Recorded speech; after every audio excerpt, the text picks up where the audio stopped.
Chicas. Buenos días, Diego. Buenos días, Cintia. Buenos días. A ver, muy bien. Vamos a empezar con una sesión más del área de comunicación con los temas de literatura universal, ¿cierto? La semana pasada habíamos terminado, bueno, estábamos conversando también sobre el romanticismo, ¿verdad? Chicas, hemos hablado sobre cómo eran los escritores románticos de dicha época, quién era su máximo exponente, a qué se dedicaban, cómo es que lo representaban, ¿cierto?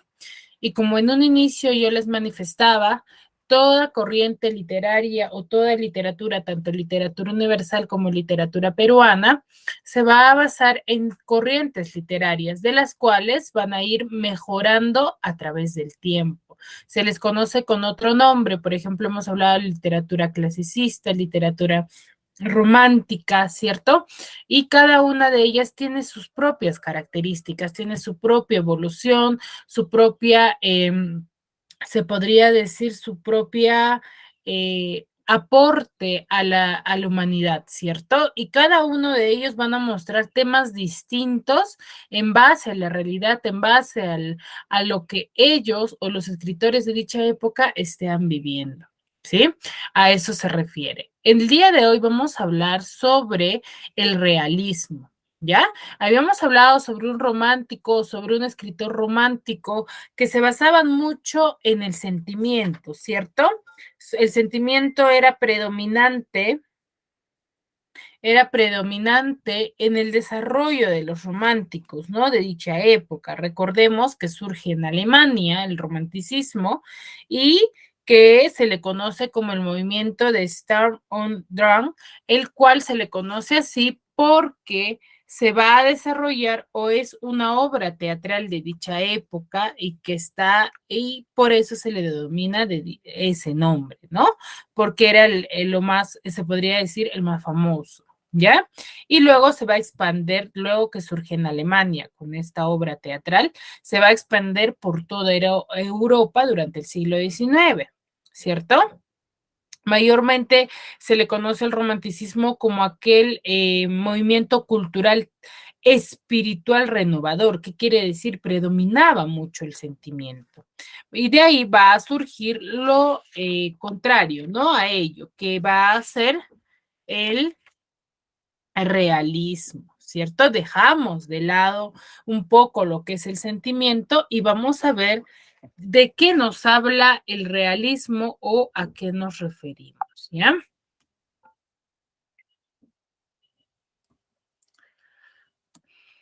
Muy bien, vamos a ver el día de hoy lo que es el realismo en la literatura. Vamos a basarnos, como siempre, en su contexto histórico, cómo surge, dónde surge, en qué época va a desarrollarse, ¿ya? Sus antecedentes, que son la picaresca y el costumbrismo, y sus rasgos principales que va a tener, ¿sí? Dentro del contexto histórico, debemos de conocer que va a surgir a partir de la segunda mitad del siglo XIX, ¿ya? Se va a basar en una cultura de pensamiento. Se podría decir que va a tener mayor o un gran, una gran evolución o surgimiento en Francia cuando el imperio de Napoleón III, que es el pequeño, va a fracasar, ¿ya? Eso es cuando surge en Francia. En Rusia se inicia con la revolución industrial. ¿Ya? Dentro de la cultura y pensamiento vamos a ver que va a surgir con un positivismo de Comte, el evolucionismo de Darwin, que se va a desarrollar en dicha época, el experimentalismo de Mendel y el materialismo dialéctico de Marx. ¿Ya? Van a surgir las ideologías revolucionarias. ¿Qué quiere decir eso? Que va a surgir ahí, se podría decir en el contexto actual que conocemos, las manifestaciones socialistas y anarquistas, ya de diferente índole. Ahí van a surgir en el realismo. Va a haber una sociedad y una política que se va a basar en una burguesía poderosa, que es la conservadora, la progresista, la que va a surgir, ¿no? Y las tensiones que son la burguesía y el proletariado, ¿ya? El gobierno absolutista van a ser bastante conservadores. En 1864 se va a desarrollar la primera internacional de trabajadores y la revolución burguesa en el año 1789 hasta 1848, pero este es paulatino, no sucede toda esa época, sino en 4 épocas nada más, 1789, 820, 830 y en el 848. ¿Sí? Dentro de ello, de sus antecedentes, vamos a tener el folletín, la picaresca, el costumbrismo y la fotografía. ¿Qué quiere decir? Es lo que surgió mayormente en el romanticismo. No va a tener dichos antecedentes también de otra corriente literaria, no solamente de ello, ¿no? En el cual ellos lo van a mejorar. Va a haber, en el realismo va a haber cierto cientificismo. ¿Qué quiere decir eso? Que se van a basar mucho en la ciencia, en la razón, en lo real, ¿ya? No va a haber ya un subjetivismo, ¿sí? ¿Qué nos dice acá? El cientifismo es la observación, pretende ser fiel transcripción de la realidad, una explicación y experimentación. ¿Qué quiere decir ello? Como acá van a surgir, por ejemplo, Marx, Darwin, Mendel, diferentes científicos, se va a basar mucho en lo que es la realidad, en lo experimental, algo que es comprobado. Ya no van a hablar algo subjetivo, sino algo concreto, algo real. ¿Sí? Va a haber una cierta denuncia social, como en el existencialismo, en el que el ser humano se va a enfrentar a la sociedad. ¿Sí? Va a haber la preeminencia de la novela. Acá va a haber mayor importancia, va a ser el desarrollo de la novela, una sencillez formal, que es la precisión y claridad, y la paulatina transformación en la novela psicológica. Va a haber 2 tipos de novela, ¿sí? O se podría decir, ¿no? En el cual el psicologismo va a ser de interés por la conducta humana, cómo es que se va a desarrollar el ser humano, porque tiene ciertas o ciertos comportamientos, ¿no? Dentro del desarrollo de su día a día, se podría decir, ¿no? Pero se van a basar mucho en ello, ¿sí? Dentro de ello, los rasgos de la novela o dentro de la novela vamos a encontrar ciertos rasgos. ¿Qué quiere decir ellos? Ciertas características que van a ser de índole realista, ¿no? Que lo vamos nosotros al momento de leerla, vamos a decir que es en el que pertenece a la novela realista. Va a haber una cierta verosimilitud en argumentos, protagonista, donde va a ser la sociedad y o la mujer. Sus descripciones son exhaustivas, son bastante claras, y su fiel reproducción de distintos registros. ¿Qué quiere decir eso? Diferentes lenguas, ¿ya? A ello se refiere. Aparece también las nuevas técnicas narrativas, que es el narrador omnisciente, la caracterización de personajes, una lucha contra las normas. No van a ir en contra de las normas comunes que van a tener dentro de la sociedad. Dentro de sus escrituras van a romper ello, ¿no? Va a haber un monólogo interior, un estilo directo, libre, cada autor va a ser independiente, una cierta ironía, aparente objetividad e intervención del autor, ¿cierto? Va a haber ya acá se van a mostrar mucho más personajes. En los temas que van a tratar los realistas de esta época va a ser un mundo rural, un mundo urbano de diferente índole, ¿no? En ambas sociedades, una historia, la política, los conflictos existenciales que va a haber en la época, ¿no? Más que todo psicológicas, ¿no? Que no se hablaba dentro del romanticismo, ¿no? La locura y el amor, una sociedad llena de falsedad y de soledades, ¿no? Tal y como se veía en la época, ¿no? Eso es lo que van a plasmar los escritores realistas. Dentro de ello, los autores burgueses van a hablar sobre la burguesía, para la burguesía y contra la burguesía. Desde la burguesía es una índole política, ¿no? Y las separaciones entre los autores conservadores, va a haber autores progresistas con un espíritu más críticos e ideas políticamente más extremas, que es el socialismo, ¿no?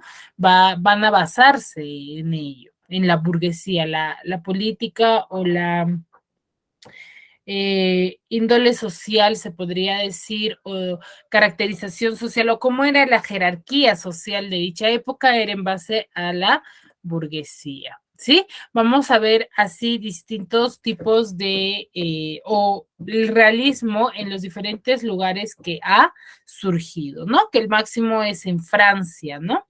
En el que ello va a haber siempre una objetividad realista en todos los realistas, ¿no? Pues cierto predominio de la razón ante los sentimientos. Recordemos que dentro del desarrollo de los románticos, mencionábamos que predominaba mucho lo que era el sentimiento. Ellos se dejaban guiar por lo que sentías, más no por la razón, ¿no? Ellos no hacían caso a la razón. Entonces, en cambio, en el realismo es lo contrario a ello, ¿no? Si decíamos que dentro del romanticismo van a basarse mucho en lo que ellos sentían, cómo es que ellos se manifestaban, ¿cierto? En cambio acá van a hacer caso a mucho a lo psicológico, pero realista, ¿no? En la razón, en lo concreto, en lo que en realidad se debería de hacer, ¿no? Va a haber una cierta preferencia por la narrativa también, descartando el lirismo subjetivo, ¿no? Como les decía, ¿no? Todo o toda corriente literaria siempre va a ser tratando de mejorar o de eh, proclamar nuevas formas de literatura, ¿sí? No van a ser iguales, ni mucho menos eh, se va a tratar de ser idénticas, sino van a tratar de mejorarlo, ¿cierto? Y va a haber cierta capacidad de observación en cuanto a lo que se pueda comprobar, ¿no? Van a hablar en base a lo científico, a lo que en sí se está llegando a descubrir, ¿no? Pero con base, ¿sí? Va a haber un cuidado de análisis de las costumbres, ¿cierto? De las costumbres de la época y una reconstrucción de los ambientes y crítica moral a la moral burguesía, ¿no? Va a haber esa cierta contra la burguesía. ¿Sí?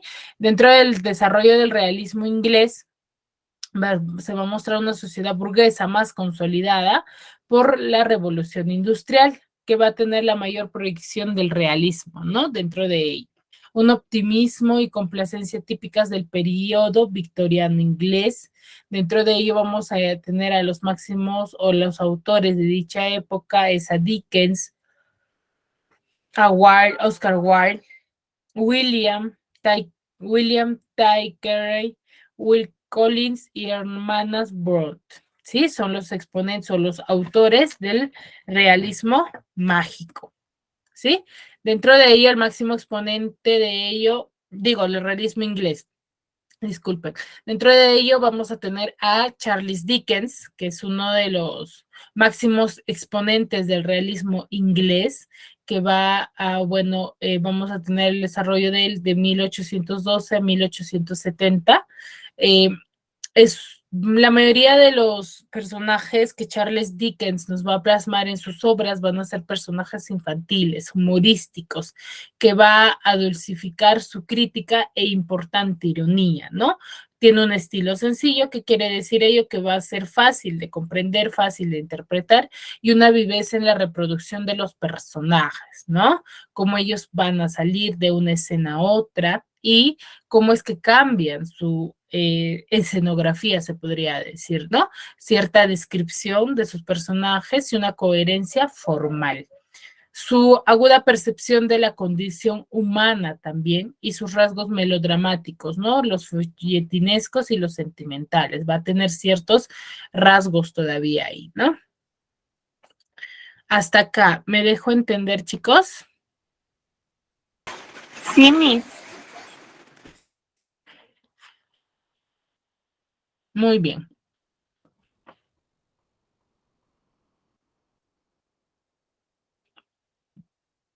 Muy bien, dentro de ello de Charles Dickens, que es un personaje bastante, bueno, se podría decir un autor bastante sencillo, bastante fácil de comprender. Tenemos sus obras, Los papeles póstumos del Club Pickwick, Oliver Twist, que es una obra famosa, que hasta la actualidad se estudia, que fue escrita en 1838, La pequeña Dorrit, Canción de Navidad, David Copperfield, de 1849 a 1850, Tiempos difíciles y grandes esperanzas, ¿no? Dentro de ello vamos a mencionar a su obra más importante, que es Oliver Twist, ¿no? Que nos va a hablar. Oliver Twist es una obra literaria infantil que nos va a hablar sobre la decadencia humana, se podría decir, o esa sociedad bastante maltratadora, porque nos habla, Oliver Twist es un niño en el cual va a sufrir ciertas carencias o va a ser abandonado por sus padres, el cual va a caer en manos de una madrastra que no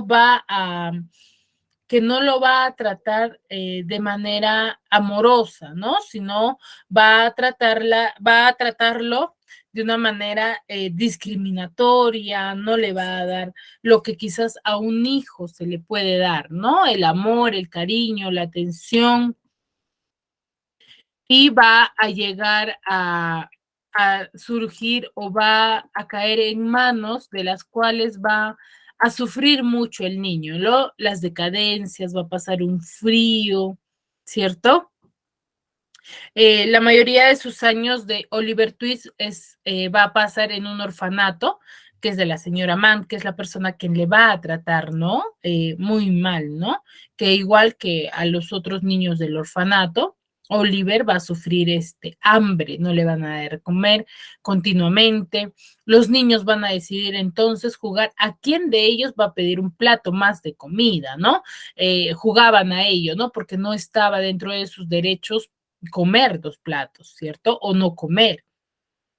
Entonces, en una de ellas que están jugando, le va a tocar a Oliver, quien va a ser el elegido, y en la cena de una noche va a, va a pedir más, ¿no? Dirigiéndose al director del orfanato y le va a pedir más comida, después de ya haber recibido su ración normal, ¿no?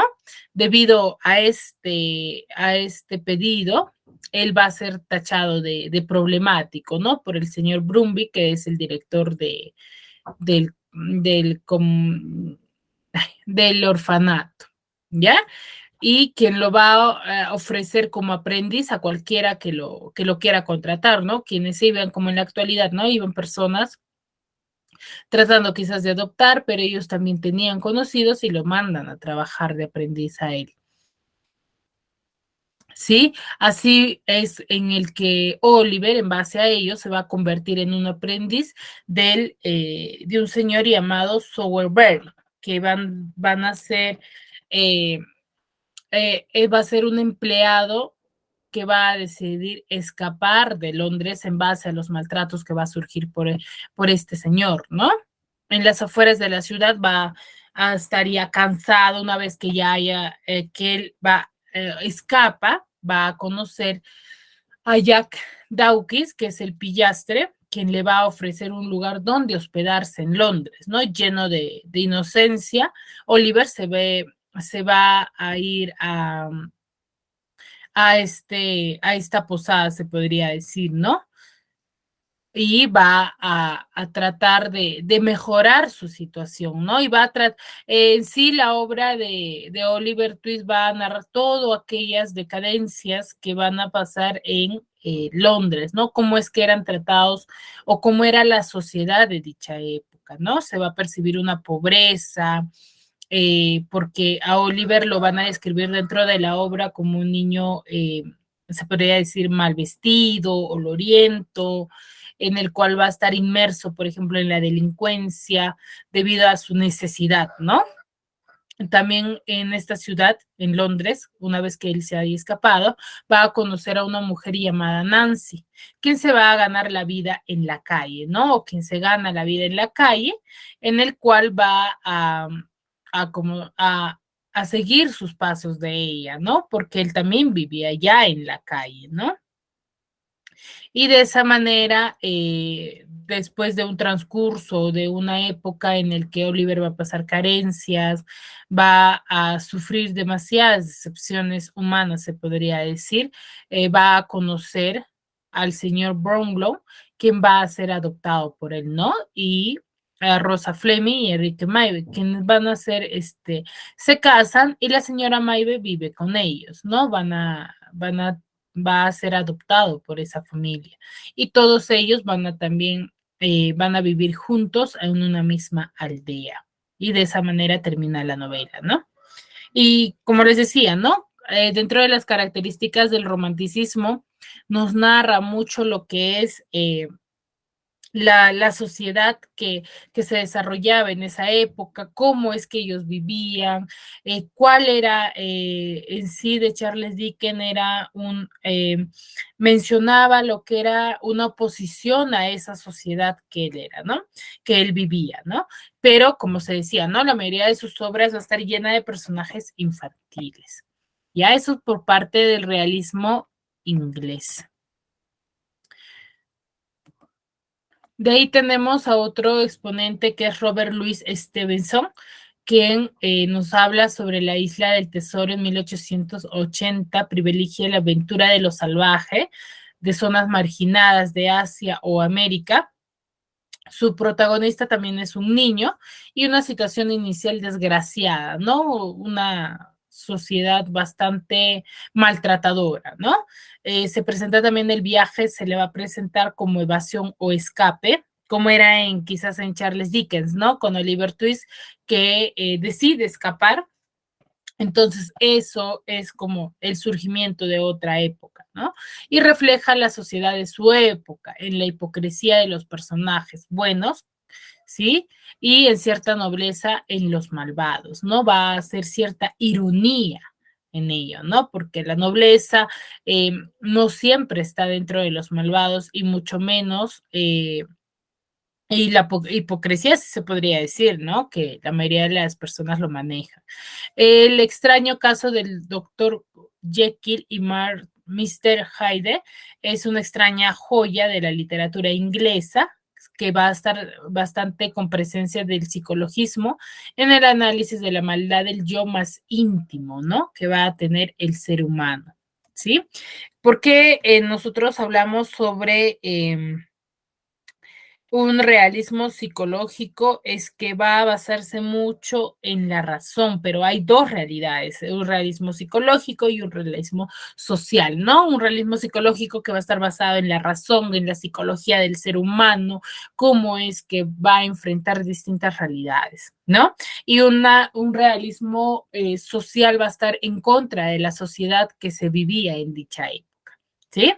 Luego tenemos a Oscar Wilde, que es el máximo exponente del realismo, que es de 1854 a 1900, con su máxima obra, que es el retrato de Dorian Gray, que fue escrita en 1891. Esta obra se la recomiendo, es bastante interesante, bastante fácil de comprender. Sí, nos habla, va a narrar la degeneración e inmortalidad de Dorian, que es el personaje principal de la obra, el cual va a estar inmersa en la inocencia de la juventud pervertida por una sociedad burguesa decadente y hedonismo. Un análisis psicológico de su propio personaje. Lo recordaba perfectamente, pronunció, este es un pequeño extracto, ¿no? Pronunció un deseo enfermizo de que él pudiera permanecer joven y que el cuadro envejeciera, que su hermosura permaneciera inalterada y que su rostro en la tela soportara la carga de sus pasiones y pecados de la imagen pintada. Se marchitará con las líneas del sufrimiento y el pensamiento, y que él mantuviera la flor y el encanto casi consciente de su adolescencia. Entonces, ¿qué nos narra el retrato de Dorian Gray? Como digo, les recomiendo que la lean, porque es una obra bastante importante. Va a narrar la historia de Dorian, que es el personaje principal de esta obra, que va a estar encandilado por su belleza, ¿no? Va a tener cierta pasión por la belleza que él tiene, ¿no? Él se veía lo más hermoso que que existía en dicha época, ¿no? En el cual va a hacer un trato dentro de la novela. Él hace un trato con un cuadro, o sea, mejor dicho, él se pinta, en el cual queda, se podría decir aquí que él va a quedar embrujado, se podría decir, en el que nunca va a perder su juventud, ¿no? Pero esto va a ser en base a ciertas actitudes que él va a tener, ¿no? Mientras más él se podría decir, lo admiraban, él hacía cosas más horribles dentro del desarrollo de la historia, ¿no? Va a ser eh, un, un exponente de dicha época, un personaje bastante malévolo, se podría decir, ¿no? Que va a tener un mejor amigo, que es Basil Hallward, quien va a ser quien le va a pintar a Dorian Gray, ¿no? Y va a comenzarlo a admirarlo. La mayoría o la parte de la novela, casi todo se podría decir, va a ser una cierta conversación que siempre va a tener con él, con Basil Hallward, es quien le pinta, ¿no? El retrato a Dorian, le pinta a él, y que charlando en un jardín de Hallward va a ser donde Dorian va a conocer a su amigo y va a empezar a cautivarse por la visión del mundo de Lord Henry, ¿no? Que va a ser exponiendo un nuevo tipo de hedonismo. ¿Qué será el hedonismo para nosotros, chicos? ¿Alguien sabe? ¿Alguien lo puede interpretar? ¿Mm? Chicos,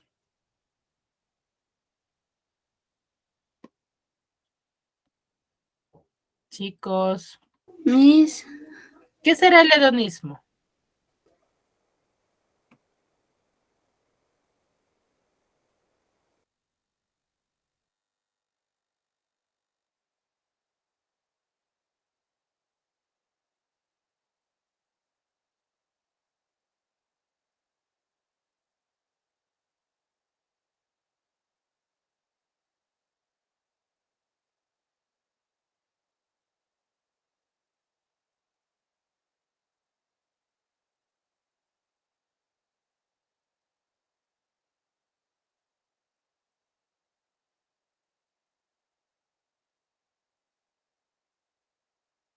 Chicos.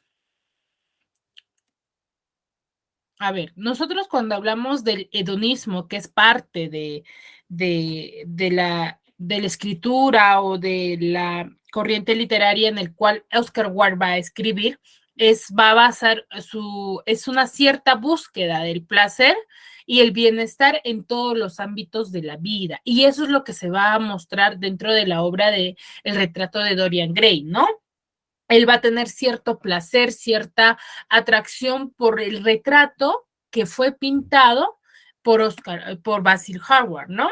Entonces, él lo que va a desear, va a desear siempre tener esa edad, ¿no? O esa característica de dicha época, quiere permanecer con esa juventud en la cual va a quedar siempre con ese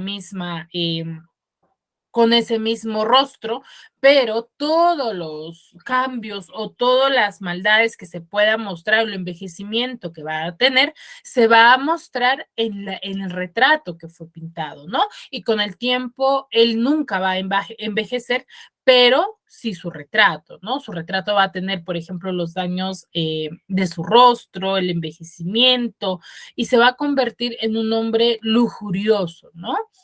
Dentro de la época, ¿no? ¿Por qué? En base a la búsqueda de ese placer, lo va a llevar a realizar ciertos actos de lujuria,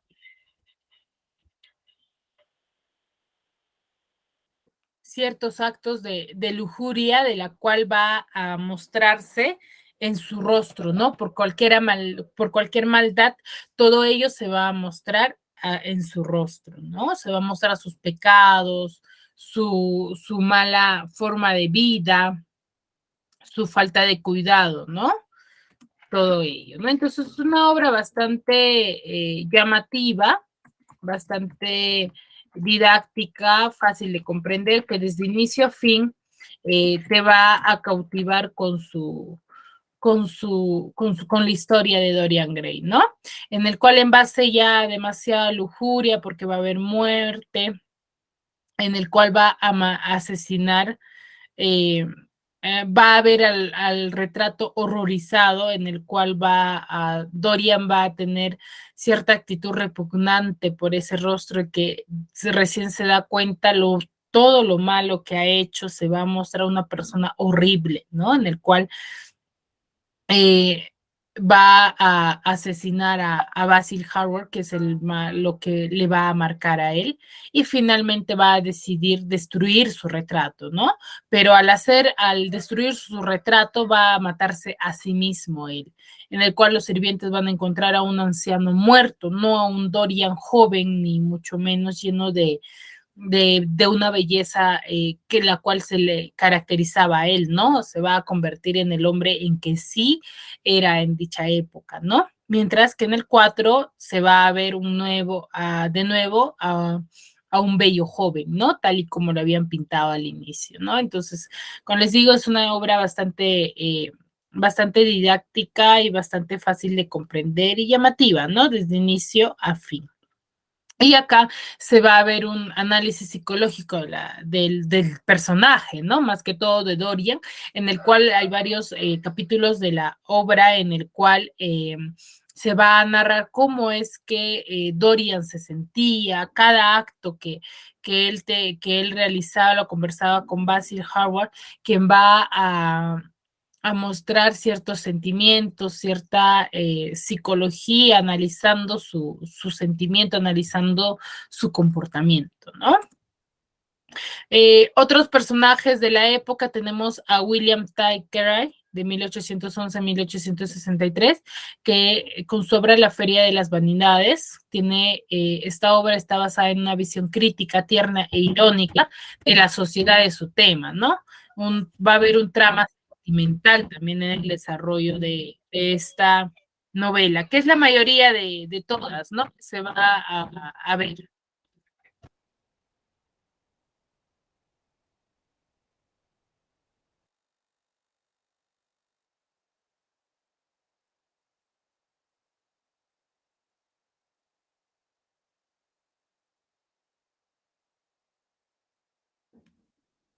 Disculpen, chicos. También tenemos a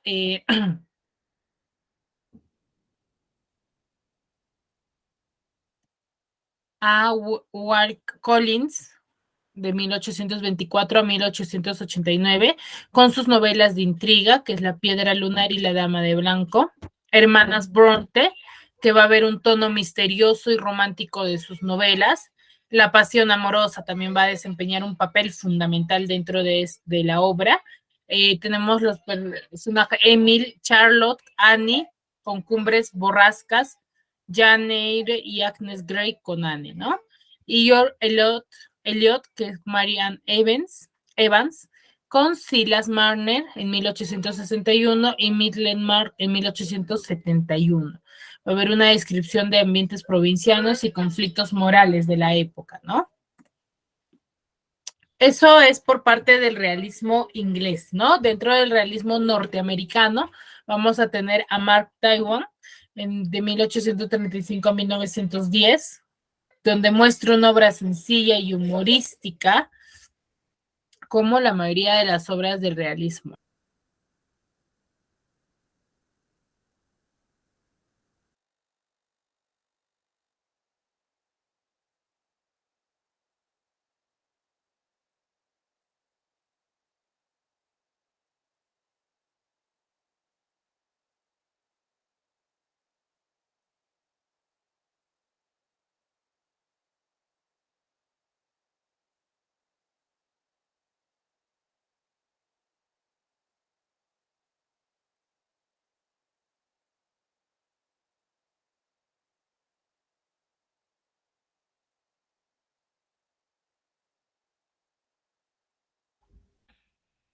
Muy bien.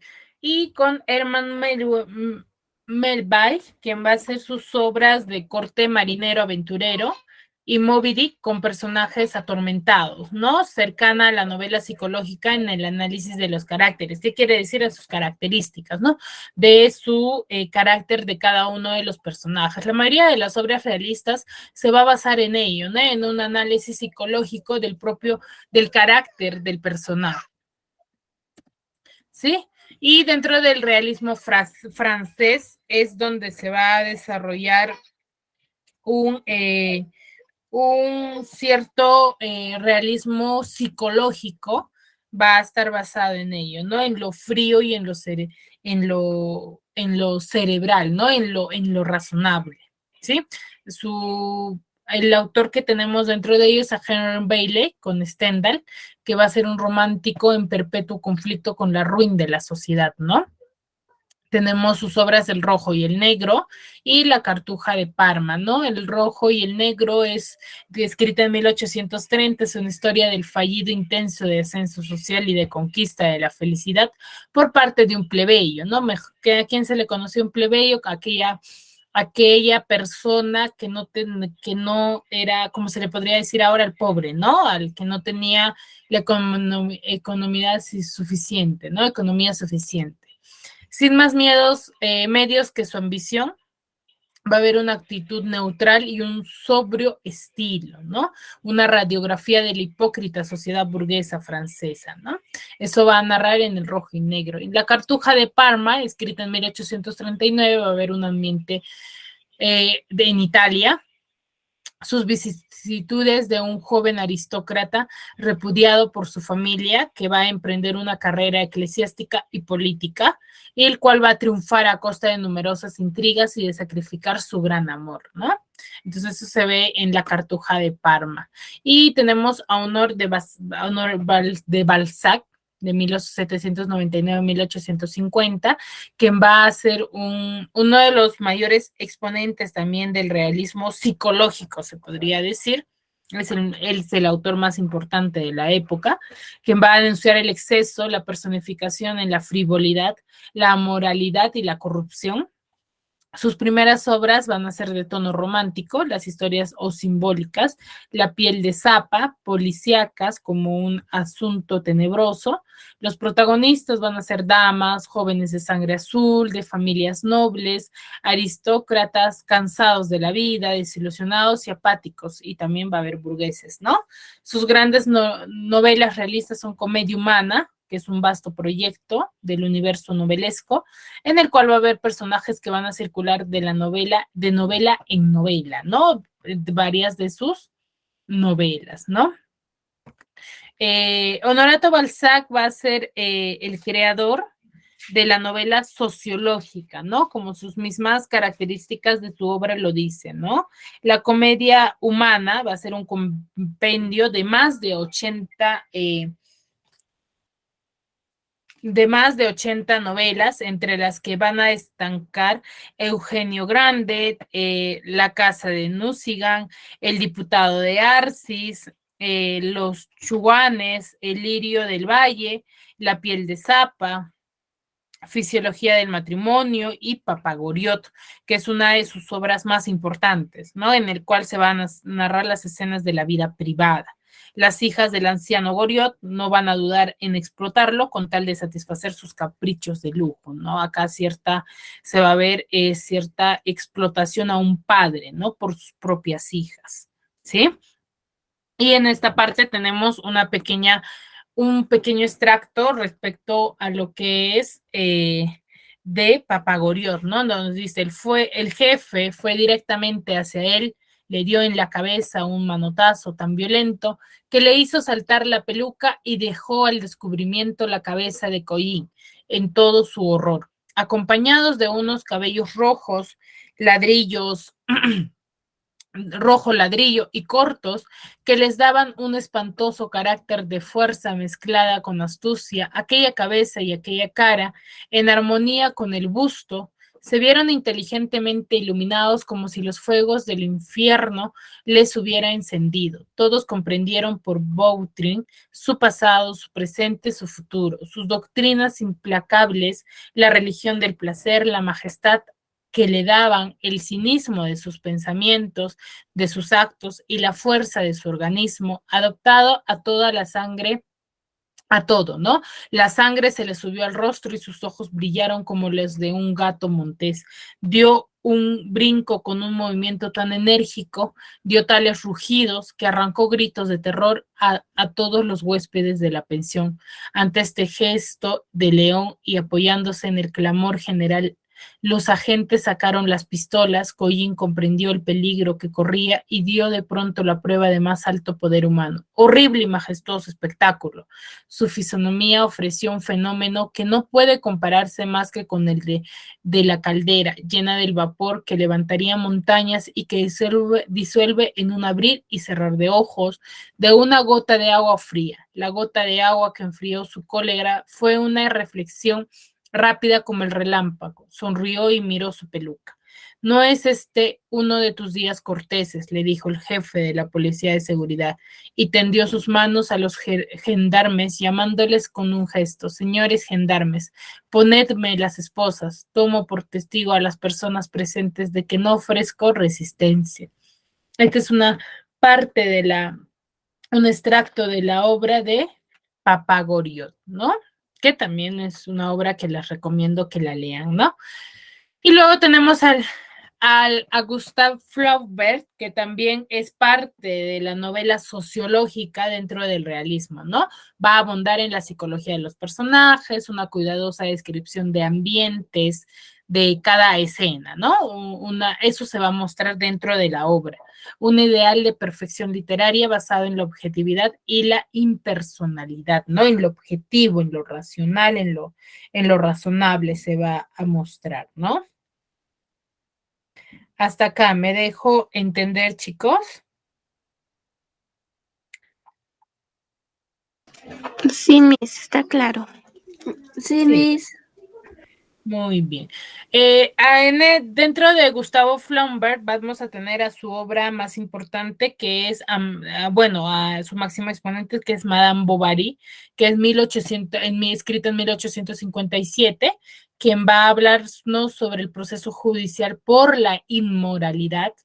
Va a haber un cierto homenaje a Don Quijote y la crítica al romanticismo, ¿no? A ese sentimiento que predominaba en dicha época, y un despiadado retrato de intoxicación idealista, ¿no? Y un ambiente de asfixiante vulgaridad provinciana, ¿no? Y dentro de ello también tenemos a La educación sentimental, escrita en 1869, como que narra al joven burgués y sus frustrados amores con una mujer casada, ¿no? Asimismo, vamos a tener, como ustedes mismos lo pueden visualizar, vamos a tener diferentes épocas del realismo, ¿no? Mejor dicho, en diferentes países va a surgir el realismo, pero de distinta manera, por si ustedes se han dado cuenta. Hay una parte que es el realismo inglés, en el que nos va a hablar sobre un realista se podría decir psicológico, lleno en base a la mentalidad del ser humano, y un realismo social en el cual se va a basar la crítica por la sociedad, ¿no? Por esa sociedad, se podría decir, muy aristocrática, en el cual se van a hacer ciertas diferentes, ¿no? Diferencias, en la cual varios de los autores van a ser dicho de esa crítica, ¿no? Va a haber una cierta oposición a esa cultura, ¿cierto? En el realismo ruso va a haber una cierta incorporación tardía al panorama europeo que se desarrolló, ¿no? Pero de gran calidad. Va a haber una complejidad y una sociedad sometida a lo despotismo, a lo malgeniuno, ¿no? Y represor del gobierno de los zares.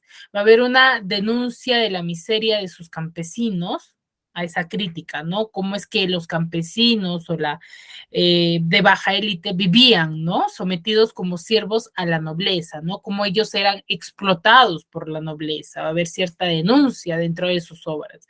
Y una alejada de las revoluciones industriales y políticas en Francia e Inglaterra, ¿no? Nicolai Gogol, de 1809 a 1852, quien va a escribir Almas Muertas, que escrita en 1842, quien va a describir la miseria del campo, cómo era que las personas del campo vivían, ¿no?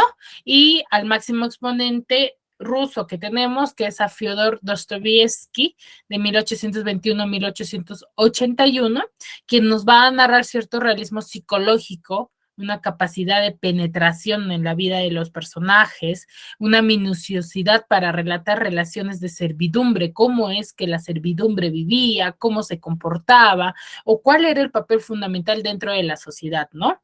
Y una preocupación del hombre contemporáneo.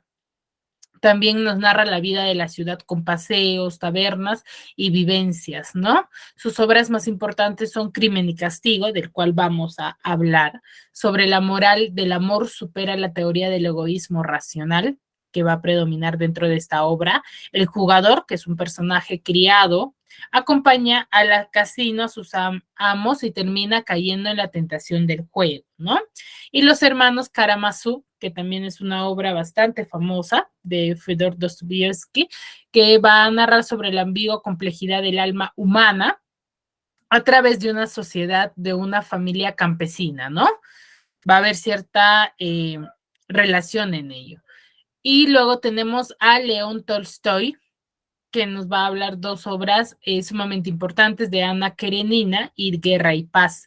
Ana Karenina es 1877, quien va a narrar las historias paralelas entre una mujer atrapada en las convenciones sociales y un terrateniente filósofo, que es Liobin, que intenta mejorar las vidas de sus siervos, ¿no? Y Guerra y Paz narra sobre lo monumental obra, se describen cientos de distintos personajes y durante la invasión napoleónica, ¿no? Esta obra nos va a hablar. Acá tengo un pequeño gráfico del cual es Ana Karenina, o cómo es la relación, ¿no? De Ana Karenina, de Karenin con Ana Karenina, entre ellos está el conde Bronsky, que es una dama de la alta sociedad que va a abandonar a su marido e hijo por otro hombre con quien tiene una hija, ¿sí? El cual va a esperar el divorcio, en un ataque de celos se tira a la vía del tren, ¿no? ¿Quién va a ser el conde, no? Entonces, es una obra bastante, se podría decir, realista, en el que va a narrar todos los hechos tal y como suceden, ¿no? Por ejemplo, cómo es que muere, cómo es que lo encuentran. Se va a hacer demasiada realista, se podría decir, ¿no? Otros realismos va a surgir en Alemania, en Italia y en Portugal. En Alemania tenemos en el cual recordemos que en Alemania es donde surge el romanticismo, en el cual va a seguir perdurando la novela romántica y la novela de formación, ¿no? Con Theodor Fontane y Effie Briest. Y en Italia es Capigliutura, que van a seguir con la poesía maldita francesa y el naturalismo. Y Giovanni Vargas, Los mala sangre, la vida rural, pobreza y naturalismo. Y en Portugal tenemos a José Eca de Queiroz, ¿no? Con el primo Basilio. La novela realista española va a surgir con cierta lentitud en el desarrollo de la revolución industrial. Va a haber una rápida implantación del realismo por influencia del realismo europeo, que va a ser cierta tradición realista española con Lazarillo, con Celestina y Quijote. Dentro de la novelista o de la novela realista española, vamos a tener al realismo tradicionalista, el cual va a representar la realidad idealizada y va a defender los valores tradicionales, con Pereda, con Catabria y Valera en Andalucía, ¿no? Y el realismo progresista, que es el más crítico y el más puro, con Benito Pérez Galdós, Leopoldo Alas Clarín, Cecilia Bol de Faber y Emilia Pardo Bazán. ¿Sí? Benito Pérez Galdós va a manifestarse con un estilo, con un lenguaje bastante popular, un cierto humor dentro de su novela, una ironía y el diálogo, ¿no? Lo va a impregnar en sus obras. Sus personajes van a ser de la clase media, que es la burguesía, y la ambientación va a ser en Madrid, ¿no? Sus historias va a estar desarrollado en Madrid. Sus temas que va a desarrollar dentro de sus obras es de política, igualdad y de la caridad. ¿sí? Sus obras son episodios nacionales, que va a estar, es una obra que está basada en la documentación exhaustiva, vas a ver una cierta metáforas dentro de toda la obra, que es una figura literaria, la historia de España, un pasado reciente, y tenemos a Trafalgar, ¿no? De 1805. Sus novelas de tesis son maniqueísmo en los personajes, contra la intolerancia y el dogmatismo, ¿no? Su obra es Doña Perfecta y Marianela, que va a mostrarse ciertas características, ¿no? Y sus obras contemporáneas es Fortunata y Jacinta, y las idealistas tenemos a Tristana, ¿ya?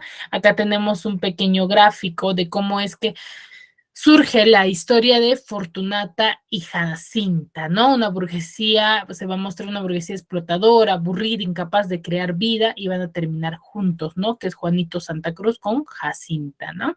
Va a haber un pueblo fértil, natural, lleno de vida, en la cual las dos familias van a tener relaciones comerciales y sus amigos malintencionados, y una revolución gloriosa de 1868. Todo ello se va a mostrar dentro de las obras de Benito Pérez Galdós. Hasta acá, chicos, ¿me entendieron? Sí, Miss. ¿Hasta acá todo claro? Sí, Miss. Muy bien, chicos. Yo creo que la novela realista o el realismo literario es de la literatura universal nos va a mostrar esos rasgos que dentro de las novelas románticas no veíamos, ¿no? En la cual veíamos a un hombre o el ser humano bastante sentimental, bastante fuera de la realidad, muy subjetivista, y se dejaba llevar por el sentimiento, mientras que en el realista no, ¿no? Un ser humano bastante realista, bastante práctico, que se va a desarrollar en base a la realidad, en base a lo comprobado, ¿no? Y eso es lo que quieren plasmar cada uno de los autores, ¿no? También va a haber cierto arraigo por la psicología del ser humano, ese análisis profundo que se va a desarrollar a cada ser humano, y eso se va a mostrar en las novelas escritas de dicha época, ¿sí? Hasta aquí, ¿alguna duda, chicos? No, Miss, ninguna. Ninguna, ¿verdad? Sinceramente espero que les haya quedado claro. Cualquier duda, la siguiente clase me